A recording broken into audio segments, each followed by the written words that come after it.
Hey, hello, you're stuck in Try with Wolf Girl. A couple minutes riffing on IT and IT security. Today looking at DNS control. So, one of the quintessential interview questions, right, is tell me how DNS works. I type in an IP address. What happens next?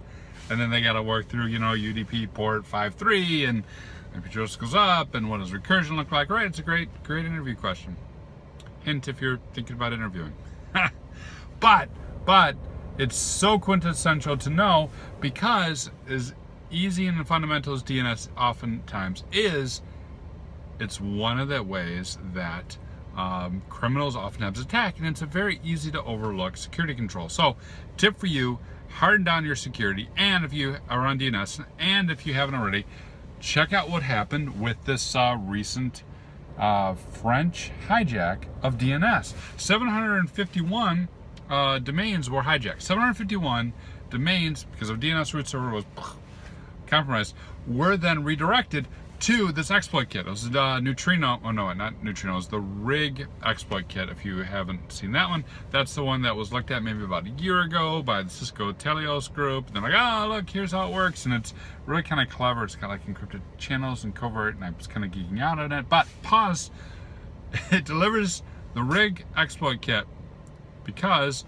you request DNS for your favorite web server here, one of 751, and instead they return the IP address of your not so favorite criminal over here, and the criminal goes, great, thanks for contacting, have an exploit kit. And once compromised, once the RIG exploit kit is downloaded and it executes in your machine, taking advantage of vulnerabilities in your browser or your OS, what happens? Bam, you're joined to the Neutrino botnet, and your computer is no longer your computer because of DNS. Now this happens all the time, right? For organizations with tens of thousands of computers, they see this all the time. There's always somebody who's getting whacked with this. Maybe not particularly this particular problem, because it was located or localized more in EU, right? French domains. Why not? But it does happen all the time. So what's the control you can do? Well, one of the main controls is monitoring and prevention and detection of your DNS, right? Having a managed secure DNS system that looks for known bad requests. When those known bad requests happen, it says, nah, don't go to the criminal. Go to this web page. We'll say, you probably don't want to go to that page right now. And because that DNS has captured that request and DNS has protected that particular computer, it rolls it up to a centralized console and gives you, the security administrator, a tip to say, hey, of your 10,000 users, this guy over here almost got compromised. You should take a look at that.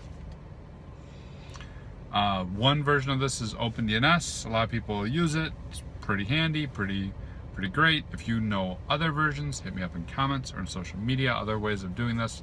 Most AVs have something similar.